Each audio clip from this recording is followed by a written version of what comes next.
დაახლოებით ერთთვიანი პაუზის შემდეგ ტელეკამერებთან სვეტლანა კუდბა გამოჩნდა. ის აცხადებს, რომ თანამდებობაზე რჩება არც პარტიის და არც ფრაქციის დატოვებას აპირებს. რაც შეეხება გადაწყვეტილებას, კუდბა აცხადებს, რომ დამოუკიდებლად მიიღო და მასზე ზეწოლა არ განხორციელებულა. ახალი ცხოვრება უნდა დავიწყოთ, ახალი ფუნქციიდან შეუდგოთ ერთმანეთს.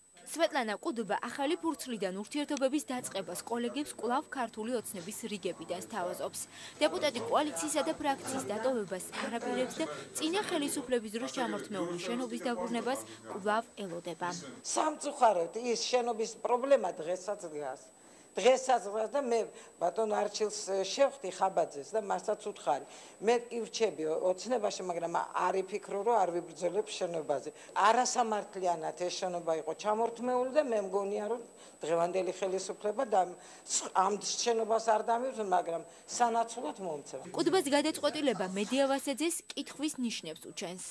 თუ კითხვის საკუთარ თან მიმართებაში გნებავთ საზოგადოების კითხვები მოიხსნას, მე მგონი რომ ეს განცხადება არ იძლევა ამის საფუძველს, პირიქით საზოგადოებაში ეს კითხვები ალბათ უფრო გააღრმავდება, იქნება ალბათ ჩვენს მიმართ შეკითხვები, თუ ეს კითხვა ჩვენთან მოვა, მე უნდა მქონდეს არგუმენტირებული, დასაბუთებული პასუხი და ეს პასუხები თქვენთვის აი ამ განცხადების შემდეგ რომ არ იყოს მოულოდნელი. ზეწოლებზე გავრცელებულ ხმებს სვეტლანა კუდბა არც ამჯერად ადასტურებს.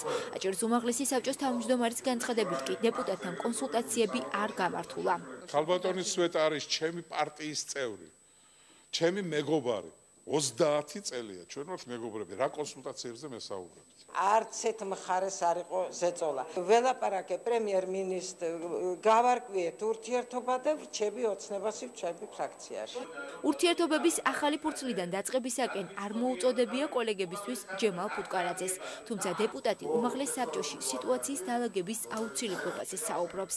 მან ცენტრალურ ხელისუფლებას უმაღლეს საბჭოში არსებული პრობლემებით დაინტერესებისაკენ მოუწოდა. ძალიან დიდი ყურადღების ქვეშ უნდა იყოს აჭარის ავტონომიური რესპუბლიკის უმაღლესი საბჭო. ამაზე უნდა დაინტერესდეს მე ვთვლი ქვეყნის პრეზიდენტი და ერთხელ და საბოლოოდ ჩვენ უმაღლეს საბჭოში უნდა მივაღწიოთ, რომ ან ვაგრძელებთ ერთად საქმიანობას, ან თუ არ შეგვიძლია და ვერ ვაგრძელებთ ჩვენ საქმიანობას, უმაღლესი საბჭო ასეთი მდგომარეობით ვერ გააგრძელებთ თავის ფუნქციონირებას. სვეტლანა კუდბა კოალიციაში რჩება, ქართული ოცნება უმაღლეს საბჭოში 9 დეპუტატითაა წარმოდგენილი.